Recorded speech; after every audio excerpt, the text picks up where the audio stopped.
The sun was a white-hot coin in the Texas sky, burning the land into a flat shimmer of golden dust. Taya moved with the silence of the antelope, her moccasins barely whispering over the dry earth.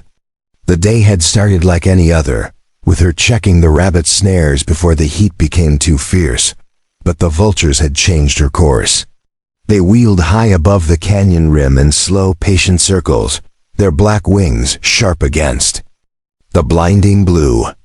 Vultures did not waste their time unless the end was certain. Her people said those birds were not just scavengers, they were messengers. They told of what the wind would not. And this morning, the wind had told her nothing, only the birds had spoken, and they had spoken of death. She eased down the slope, the shale crunching faintly underfoot, and the smell reached her before the sight did. Blood gone sour, sweat soaked into cloth, and something else, gunpowder, faint but clinging. It was the smell of men who lived by the gun. At first glance, she thought the body was already part of the earth, the way it lay half in the sun and half in the shade of a bent mesquite. Dust covered his boots, the spurs dulled to the color of bone. His hat had fallen to one side, and his hair was stuck in dark matted clumps against his forehead. The shirt, what had once been white, was torn and soaked dark at the ribs, the fabric clinging to the hollow of his chest. She almost turned away. Her uncle had taught her to walk past trouble when it came in the shape of white men. They carried it like a sickness, and if you took it into your hands, it spread. This was the kind of trouble she'd been told to leave to the coyotes and the sun. But just as she shifted her weight to leave, she saw it, the faint, stubborn rise and fall of his chest, and then a flicker. His eyelids trembled, cracked lips moving in a whisper she almost didn't hear. "Don't let them find me." Her first instinct was to step back, put distance between herself and whatever them meant. The desert was wide, but trouble had a way of traveling faster than a man on horseback when it wanted to. Still, she crouched beside him. His skin was pale under the dirt, but heat radiated off him in waves fever, she guessed. The wound at his ribs was clumsy work, the kind of bandaging a man might do to himself in the dark, with hands shaking. She hesitated, then unhooked her water skin from her belt. His cracked lips parted when she tipped it, and he drank with the desperation of a man who feared it would vanish before he swallowed. A cough racked his body halfway through, and she had to steady him with her hand against his chest. His eyes opened then just barely. They were gray, the color of a sky before a storm, and they fixed on her in a way that made her feel as though he'd been looking for her and no one else. "You, Comanche?" he asked, the word catching in his throat. She didn't answer. Instead, she glanced to the horizon, scanning for the movement of riders. There was nothing yet, only the long stretch of desert and the whisper of the wind. If she left him here, the vultures would finish their work by sundown. If she stayed, she'd be taking in a man whose enemies, whoever they were close enough to keep him this afraid. Taya shifted her grip on the water skin and looked down at him one last time. "You're not dead yet," she said in her own language, knowing he wouldn't understand. Then she slid her hands under his shoulders, braced her feet in the dust, and began to drag him toward the shade of the canyon wall, knowing that the moment she did, she had crossed a line she couldn't step back over. Before we jump back in, make sure you subscribe, because tomorrow I've saved something extra special just for you. Another story, another secret, and maybe a whisper you weren't meant to hear. The shade beneath the canyon wall was narrow and hard, but it was enough to dull the sting of the sun. Taya eased the stranger against a flat boulder, his head lolling to one side as his breath rasped. The smell of blood was stronger here, now, mixed with the faint tang of iron seeping from the wound at his ribs. She crouched beside him, her shadow falling across his face. The skin there was tight and drawn, lips split where the sun had baked them. There were days in her village when she'd seen horses in better shape than this man.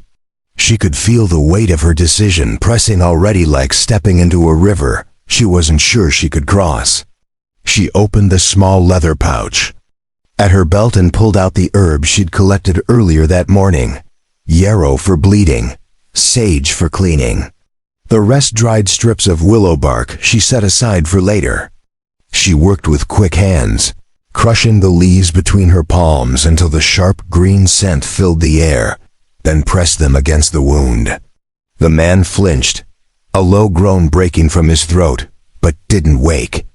She tied the makeshift poultice in place with another strip torn from her dress, cinching it tight. Her grandmother would scold her for using so much cloth, but her grandmother wasn't here. And if this man bled out, no one would thank her for conserving it. A faint scuff of stone drew her gaze upward. The canyon walls ran high and jagged. Here, their shadows stretching like fingers across the ground. For a moment she thought she saw movement at the rim, just a flicker, like the shifting of a shadow, but the sun was fierce, and heat could play tricks on the eyes. Still, she kept her bow within reach. "Why?" she murmured to herself in Comanche, settling back on her heels. Why was she doing this? It wasn't pity. She'd seen men die before, and she'd learned to keep her distance. It wasn't duty. The tribe owed nothing to the white men who had taken and taken again from the land. But there was something about the way he had looked at her when his eyes had opened, as if he'd seen her before.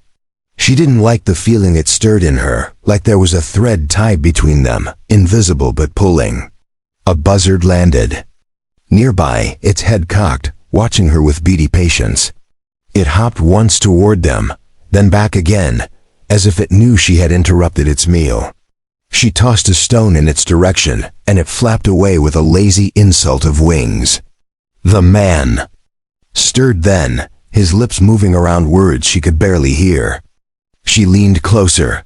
"They'll kill you too," he rasped. Her brow tightened. "Who?" But his eyes had already rolled shut again, breath rattling in his chest. She sat back, chewing the inside of her cheek. The sun was starting its slow drop, shadows lengthening. If she stayed here through the night, they'd be hidden from the open desert, but trapped if anyone came looking. If she moved him now, she risked his life with every step. Somewhere in the back of her mind, her uncle's voice spoke, "If you take a wounded wolf into your camp, you take in its hunters too." She looked at the man again, the pale line of his jaw rough with days of stubble, the set of his shoulders even in unconsciousness. There was no telling what kind of trouble followed him. And yet, when she rose and looked to the canyon rim one last time, she didn't turn away.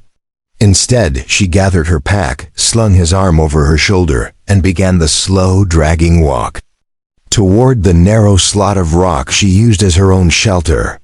The vultures wheeled above them, circling still. The shelter was little more than a crack in the canyon wall, but Taya had shaped it over time into something almost hidden. A tumble of fallen rock formed a narrow entrance. Beyond it, the space widened just enough for her to stretch out on a bed of woven grass mats. It wasn't home. Her people's camp was 2 days' walk east, but it was hers. By the time she got him inside, her shoulders burned and her arms ached from his weight.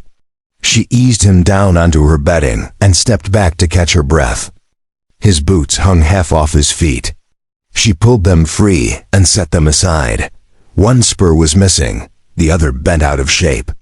His breathing came in short bursts, each one followed by a pause that made her think the next might not come. She dug into her pouch again, this time taking the willow bark, chewing a strip to soften it before slipping it between his lips. His throat worked to swallow, a faint line of tension between his brows, as though even that small act hurt. For a while, the only sound was the faint rustle of wind through the rock outside. The air in the shelter smelled of dust and blood, with the sharper tang of the sage she'd used on his wound. Then he spoke. It was just one word, hoarse and strained. "Mason." She leaned closer, thinking he meant her, though the name was strange on his tongue. But then he added another, the syllables bitter. "Creed." The way he said it made her feel the weight of it, though she didn't know what it meant. It was not the way one spoke a friend's name. This was a name you carried in your teeth, like a stone you meant to throw. "Who is he?" she asked. But his eyes stayed shut, the muscles in his jaw tightening before he muttered, "Devil on horseback." The words puzzled her. She had heard men called devils before, but it was usually just a way of saying they were quick with a gun or ruthless in a fight. Yet there was something in the tone, a mix of fear and contempt, that told her this creed was more than just a dangerous man. Outside, a crow called from somewhere high in the cliffs. She glanced toward the sound, uneasy. The sun was almost gone, the canyon slipping into that deep gold where everything felt on the edge of shadow. She set a small fire in the pit at the center of her shelter, feeding it with bits of dry sagebrush. The flame sent a warm flicker against the stone, but she kept it low. Too much smoke could give them away. When she looked back at him, his head had shifted slightly on the mat, and his gray eyes were open. They fixed on her with a sharpness that startled her after hours of fever haze. "You, Comanche?" he asked again. She didn't answer, only watched him. "I've got no fight with your people," he said, voice low but steady now. "My fight's with Creed, but if he finds me," his gaze flicked toward the narrow mouth of the shelter, as if expecting someone to step through it at any moment. "He'll burn the ground I'm standing on, and anyone standing with me." His words hung in the air, heavy and certain. Taya thought of her uncle's warning, of the way the vultures had circled, patient as time itself. Still, she poured a little more water into his cup and held it out to him. "Then you should heal fast," she said, her tone more a challenge than comfort, "if you want to keep the ground from burning." For the first time, something like a smile ghosted across his lips, thin, almost weary, but it was there. The next morning, the canyon air was cool, the sun still climbing over the rim. Taya rose before the light had fully spilled in, moving with the practiced quiet of someone used to living where noise could mean death. She stepped outside the shelter, scanning the sky. No vultures now, only the pale blue stretching endless above. She crouched at the edge of the canyon floor, examining the dust for signs. Her own tracks were faint from yesterday's careful backstepping, but she knew how to read the story the ground told. A few scattered prints caught her eye sharp at the heel, worn at the toe, deeper on one side than the other. Not from her.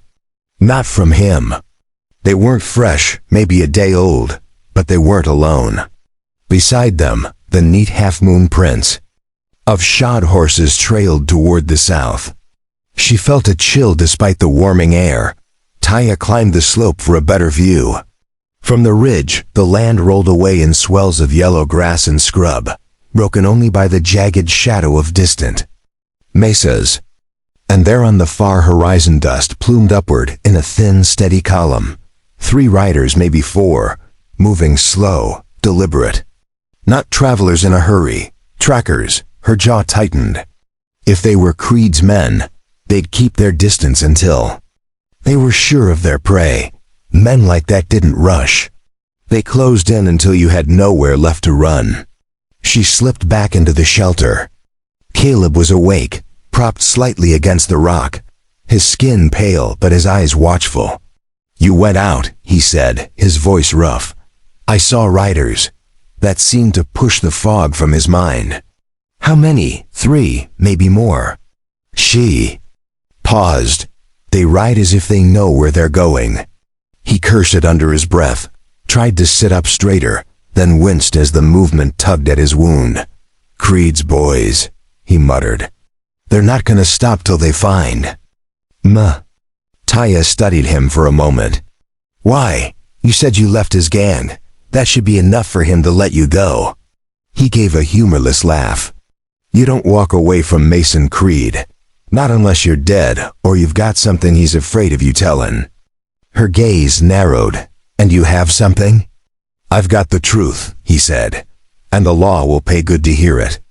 She thought of the men on the horizon, of the way their horses moved in that steady hunting pace. "The law is far," she said. "These men are close." For a long moment, they stared at each other. She could see the stubborn set of his jaw, the refusal to bend even when it would make sense. Finally, she broke the silence. "Then you have to move." He looked down at his side. The bandage darkened again with fresh blood. "If I move, I'll leave a trail a blind man could follow." "Then we make a trail they can't," she said, already pulling a strip of leather from her pouch to bind his wound tighter. "We'll walk in the riverbed until the water hides us." "And if they catch us there?" he asked. She met his gaze. "Then we see who the river takes first." Outside, a hawk cried, its voice cutting sharp through the canyon air. The riders on the horizon kept moving, dust rising behind them like a promise. The morning stretched thin and tense, every sound in the canyon feeling sharper than usual.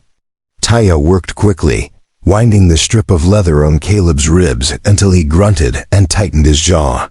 She didn't apologize. Pain meant he was still alive. "You've got a strong grip for someone your size," he muttered. She didn't look at him. "If you can speak, you can walk." "That's not an answer to what I said." "That's because I don't care what you said," she replied flatly, tucking the knot into place and reaching for his boots. She shoved them toward him, then crouched near the shelter's entrance to check the light outside. Caleb tried to pull the boots on, his movements slow and deliberate. "You don't talk much for someone who just saved a man's life." She glanced over her shoulder. "I didn't save you. I only moved you out of the sun."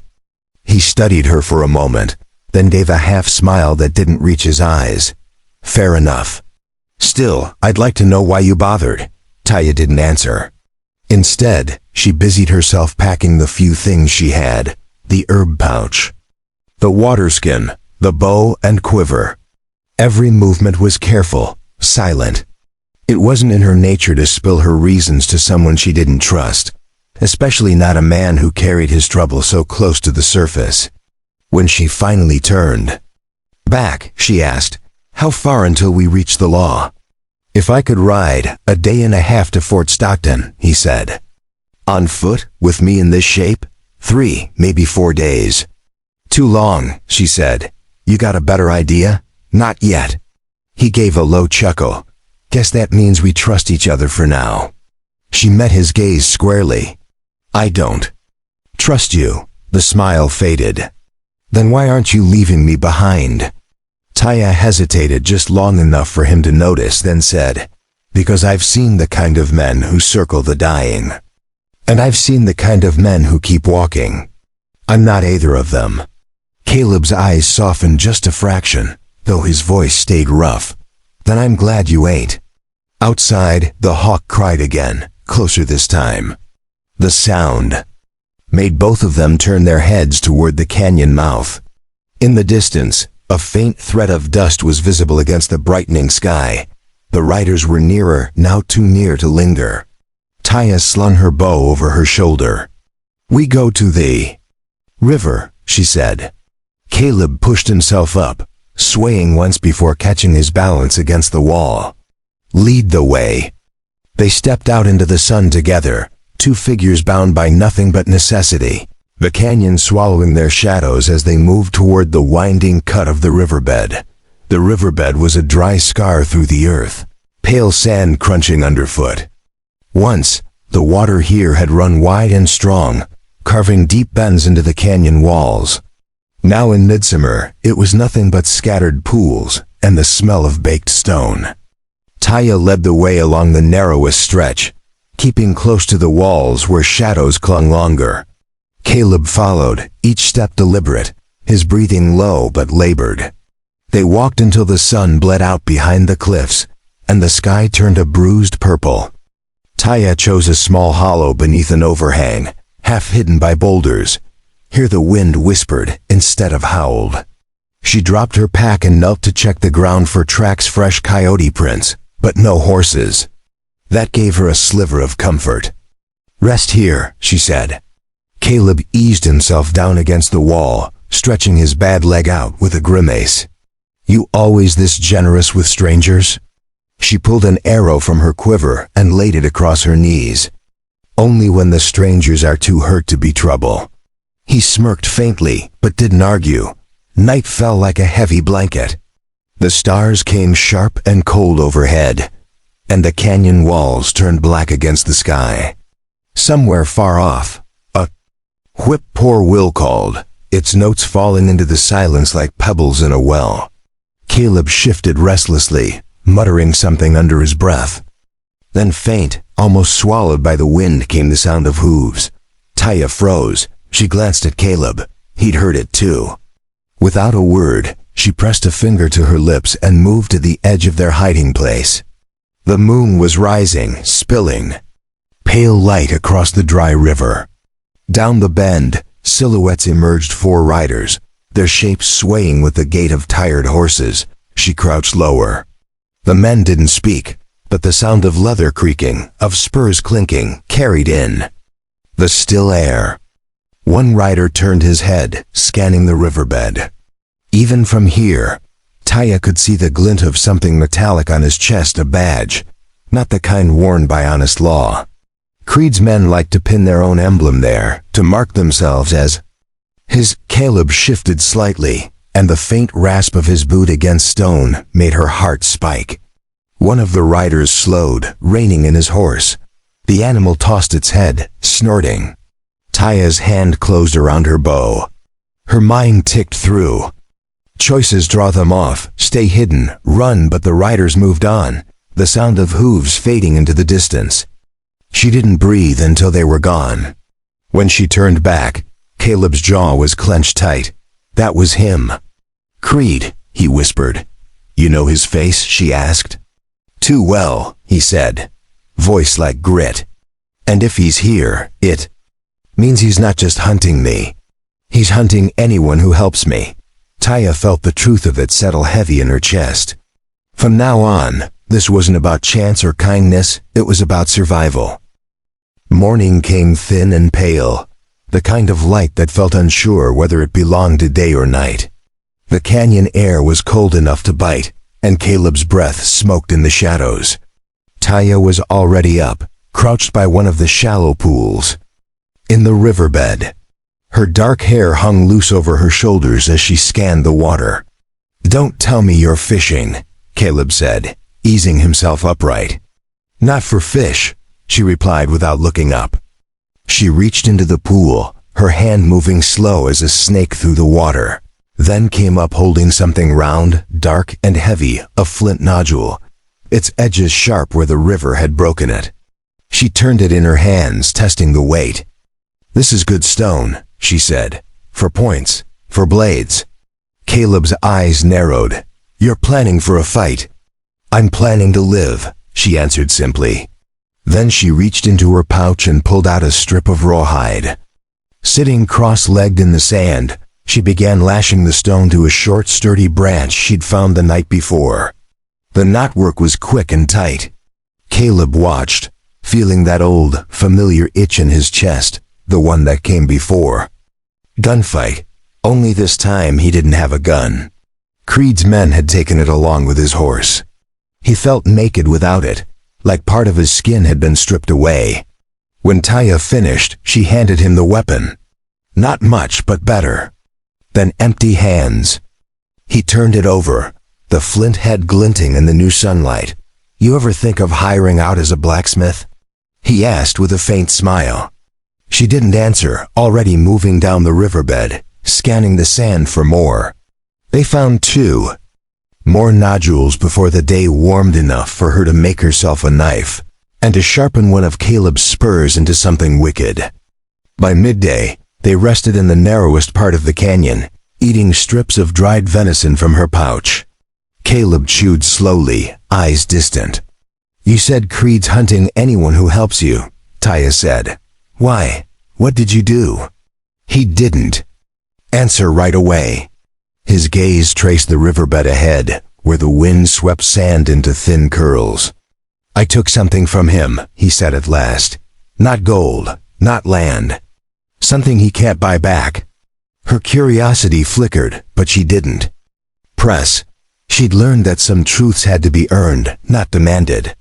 That night, as they lay in the cold hush of the canyon, the flint axe beside Caleb and the knife beside Taya, the wind carried a new sound, faint, rhythmic, like drumming far off. Not from the Comanche. This was heavier, slower. Hooves again. And they were coming closer.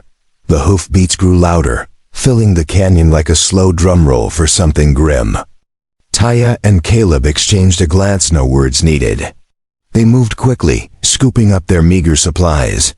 Taya led him to a narrow fissure in the canyon wall, half hidden behind a tumble of boulders.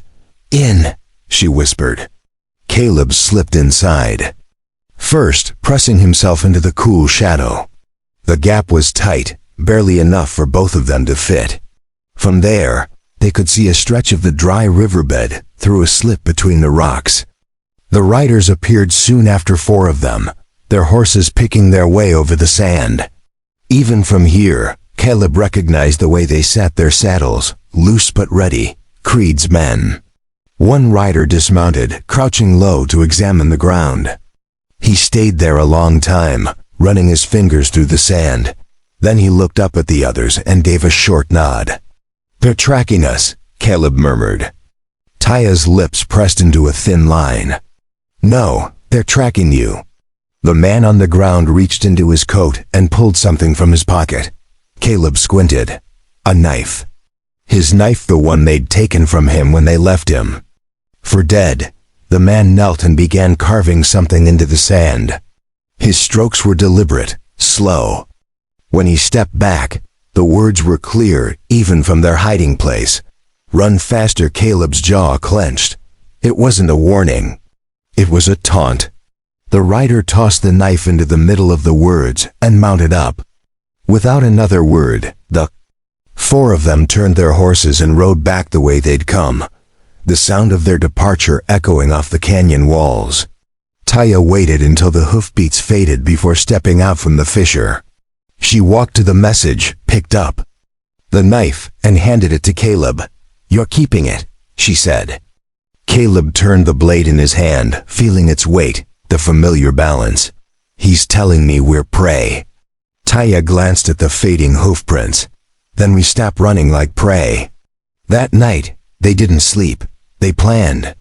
And, for the first time since she'd found him bleeding under the vultures, Caleb felt the stirrings of something he'd thought was gone fight. By dawn, the canyon walls had fallen away, giving way to open land. The dry riverbed bent in a slow arc, and ahead, a lone cottonwood rose like a sentinel against the sky. Its branches stretched wide, half in leaf despite the summer heat, roots digging deep into some hidden seam of water. Taya stopped short and scanned the horizon. This is the place. Caleb followed her gaze. Place for what? She didn't answer right away. Instead, she walked toward the tree, kneeling to study the sandy soil around its base. There were animal tracks here, coyote, deer, even wild turkey. This was a crossing point, the only real shade for miles. The perfect place for someone to pass by without thinking they were walking into a noose. She pointed to a cluster of rocks on a small rise to the east. From there, you can see the riverbed in both directions. Good cover, and the wind's in our favor. Caleb looked from the rocks to the tree, then back to her. "You're planning an ambush," she met his eyes. "You said they think we're prey." "That stops here." He gave a slow, approving nod. "All right, what's the play?" Taya moved fast. She gathered dead branches, laid them in the shade as if someone had camped there recently, and even left one of her worn moccasins half buried in the sand, a lure for any tracker who thought he'd found careless travelers. Then she led Caleb up to the rise where the rocks hid them from view. The day dragged, the heat pressing down like a heavy hand. Caleb kept his eyes on the horizon. The knife Taya had returned to him, resting across his knee. Hours passed with nothing but the sound of the wind and the buzz of cicadas. Then, in the shimmer of heat to the west, shapes appeared. 3 riders this time. They slowed as they neared the cottonwood, heads turning toward the false camp. Caleb tensed, but Taya placed a hand on his arm. "Wait," she whispered. Her eyes tracked their movements with the precision of a hawk. The lead rider dismounted, walking toward the moccasin. He crouched, picked it up, and turned it in his hand. That was when Taya rose from behind the rocks, her bow already drawn. The arrow hissed through the air and struck the ground between the man's boots, close enough that he stumbled back. Caleb took that moment to move sliding down the slope, silent as shadow, closing the distance before the second rider could draw his rifle. It happened fast. Caleb's knife flashed once, disarming the man, and Taya loosed another arrow, grazing the third rider's hat. The message was clear: we could have killed you. The three men didn't stay to argue. They mounted up and wheeled their horses, vanishing into the heat haze. When the dust settled, Caleb wiped his blade and looked at Taya. "They'll tell Creed we're not easy meat," she nodded. "Good, let him chew on that." But in her eyes, Caleb caught a flicker of worry. Because men like Creed didn't. Back off they came harder. By the time night fell, they were back in the shelter of low hills, the stars bright enough to cast pale silver over the ground. Caleb had built a small, smokeless fire tucked into the lee of a boulder, and Taya was cleaning the tips of her arrows with careful, methodical movements. Neither spoke much. The air felt heavier, as if the day's skirmish had called something. Closer, it did. They heard him before they saw him, a single rider, no hurry in his pace, the sound of hoofbeats deliberate and steady as a ticking clock. Caleb moved to snuff the fire, but Taya shook her head. Too late. He's already seen the glow. The rider emerged from the darkness like he belonged to it, his horse black save for a white blaze down its face. Creed. Even in the dim light, Caleb knew it was him. The man had a presence that carried like a scent, hard, cold, certain of himself. "Evening," Creed called, his voice low, almost friendly, though the kind of friendly a rattlesnake might be before it strikes. "Been looking for you." Caleb stood slowly, keeping his hands where they could be seen. "That right?" Creed's gaze shifted to Taya. "You've been busy, girl. Two of my boys limped back with stories I don't much appreciate. They walked away," Taya said, her tone calm, but her eyes sharp as obsidian. "That was generosity."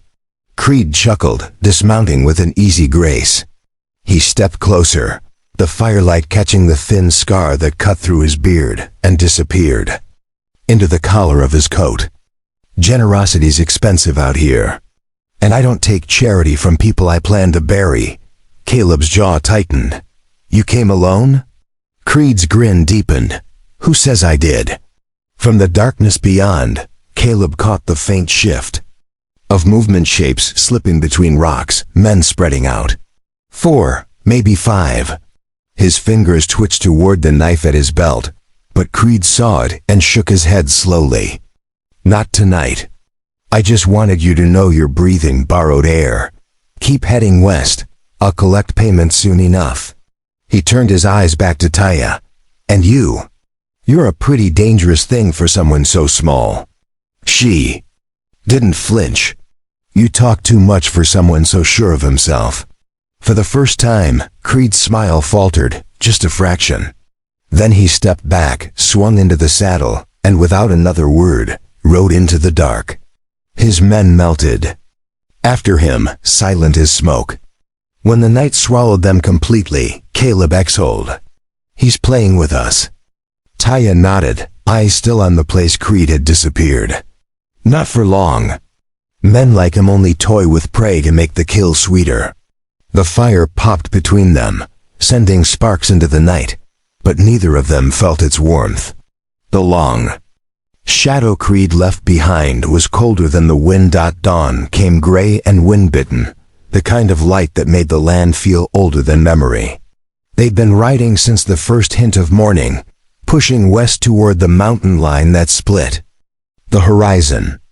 Between those ridges lay a pass the Comanche called the Needle's Eye, a narrow slit of rock carved by ages of wind and water. The only fast way through for 50 miles in either direction. Caleb didn't like it. One way in, one way out.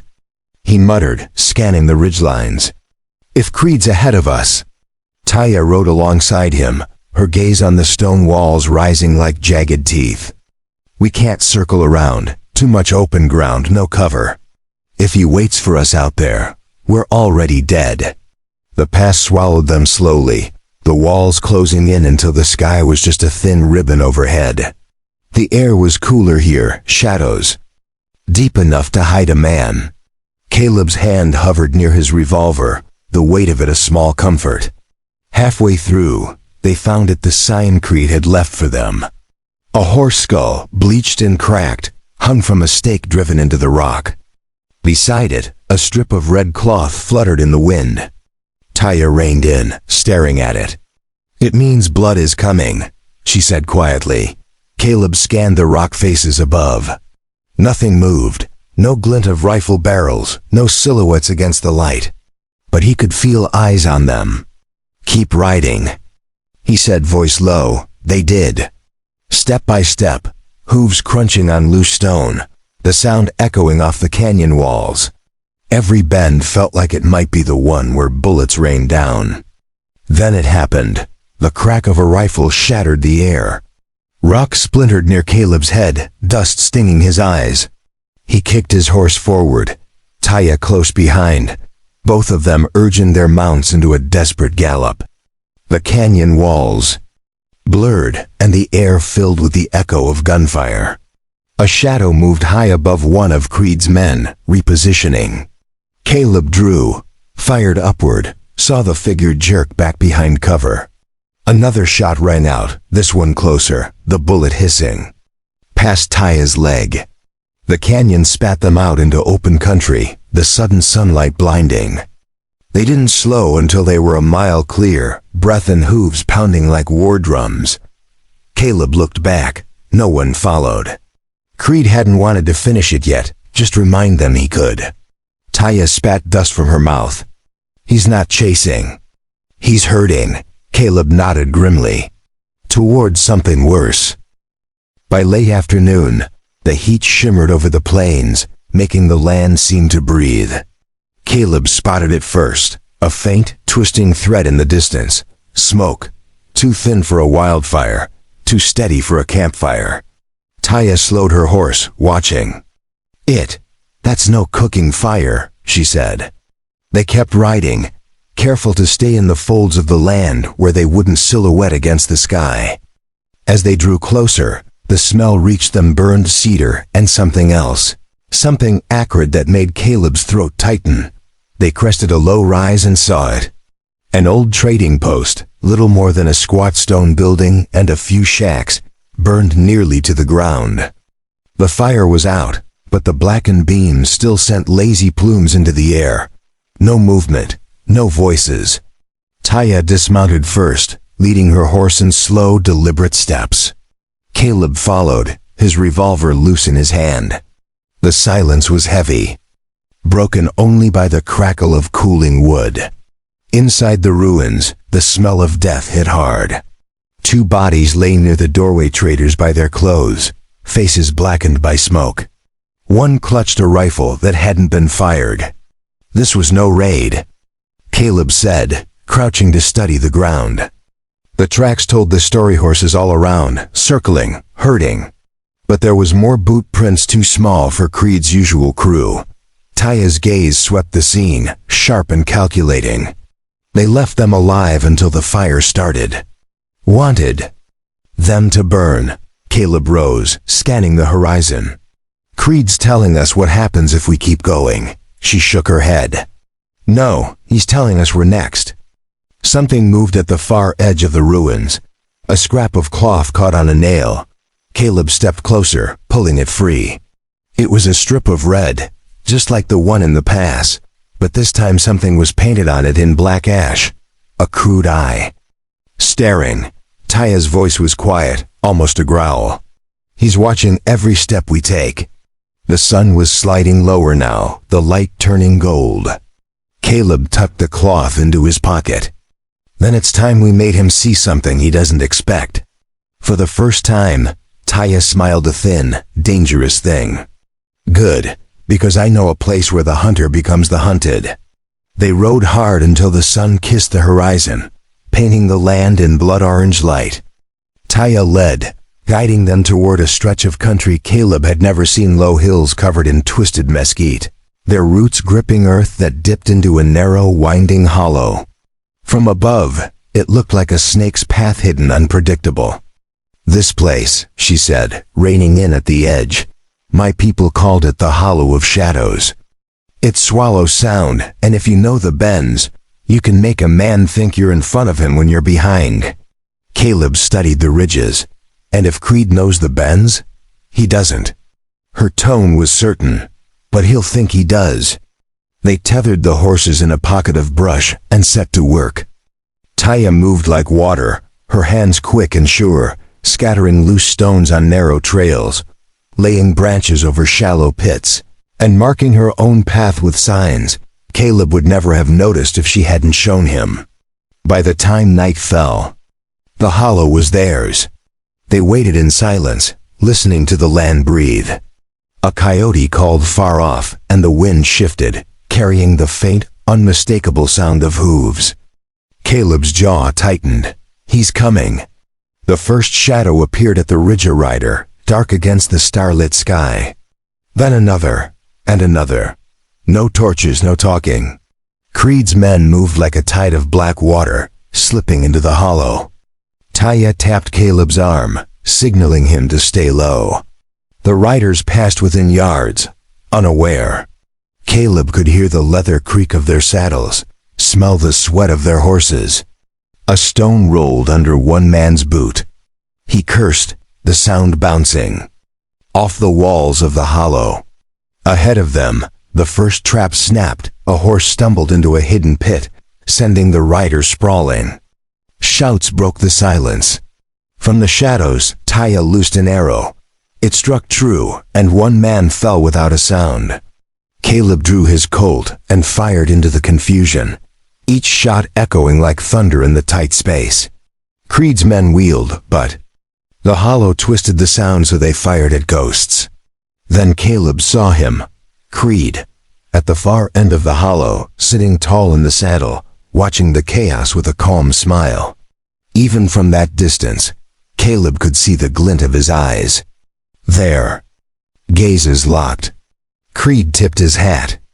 Then, as if the night belonged to him, he turned his horse and vanished into the dark.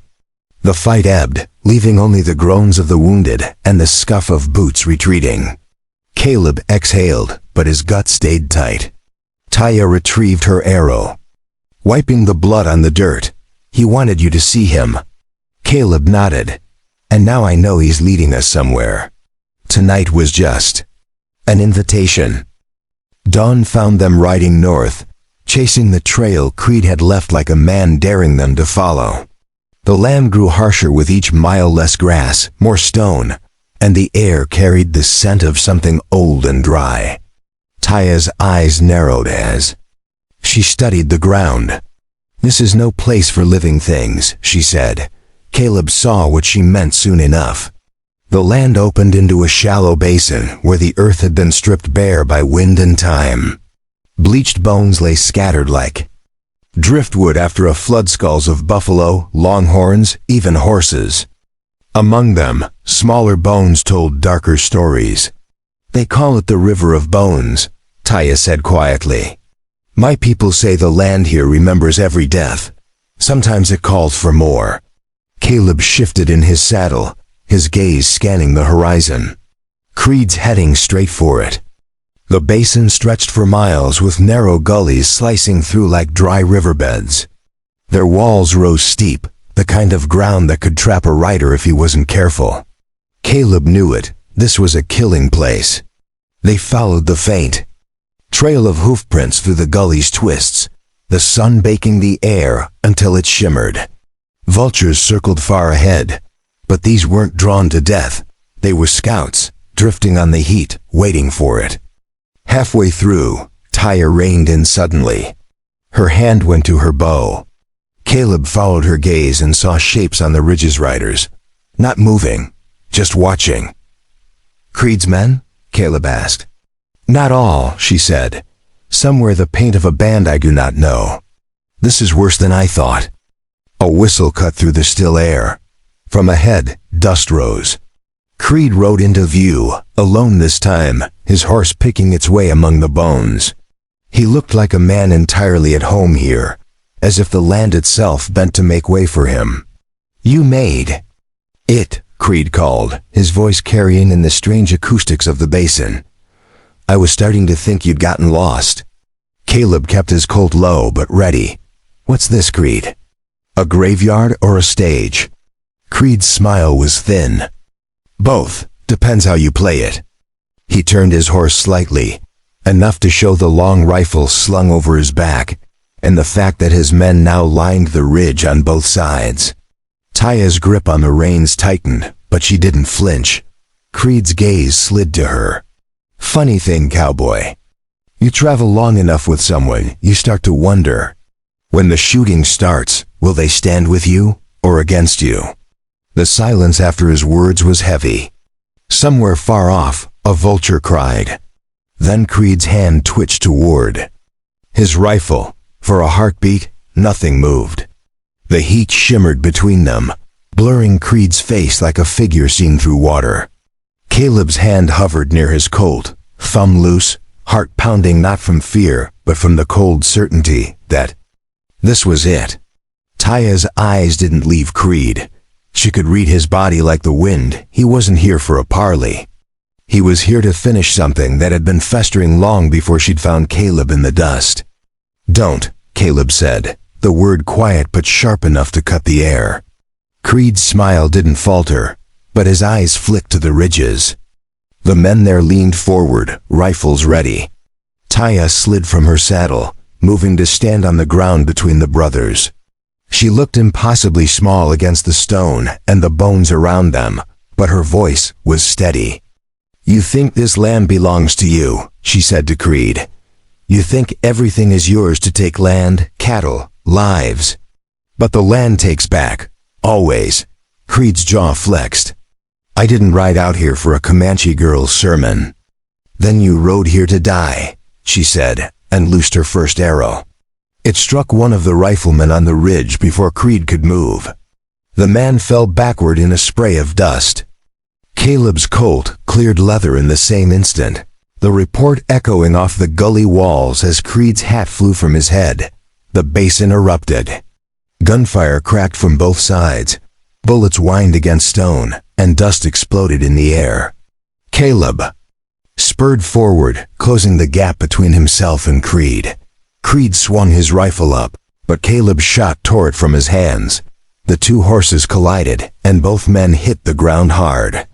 Creed came up with a knife, lunging low, but Caleb caught his wrist and drove his fist into his brother's ribs. They grappled in the dust, boots grinding into ancient bones, each man fighting not just the other, but the years of betrayal between them. On the ridge, Taya moved like a shadow arrow, duck, shift, draw, cutting down Creed's men before they could take a clean shot. Every arrow she loosed was an answer to the question Creed had posed earlier. Where would she stand? With Caleb, always. Creed's knife caught Caleb's sleeve, slicing skin. Pain flared hot, but Caleb drove Creed back against the gully wall. His colt lay somewhere in the dust. This was down to hands and will. You always thought you were better than me, Creed spat. No, Caleb said, shoving him harder. I just tried to be. The struggle ended with Creed's back hitting the stones, his knife clattering to the ground. Caleb's fist came down once, twice until Creed stopped moving. The gunfire above slowed, then stopped altogether. The survivors of Creed's crew melted away over the ridge, leaving silence behind. Caleb stood over his brother, chest heaving. He didn't need to check if Creed was breathing, he knew. Taya came to stand beside him, her bow still in her hand, her hair windblown and streaked with dust. It's over, she said. Caleb looked at the bones scattered around them, the vultures circling high. For now. They left the basin.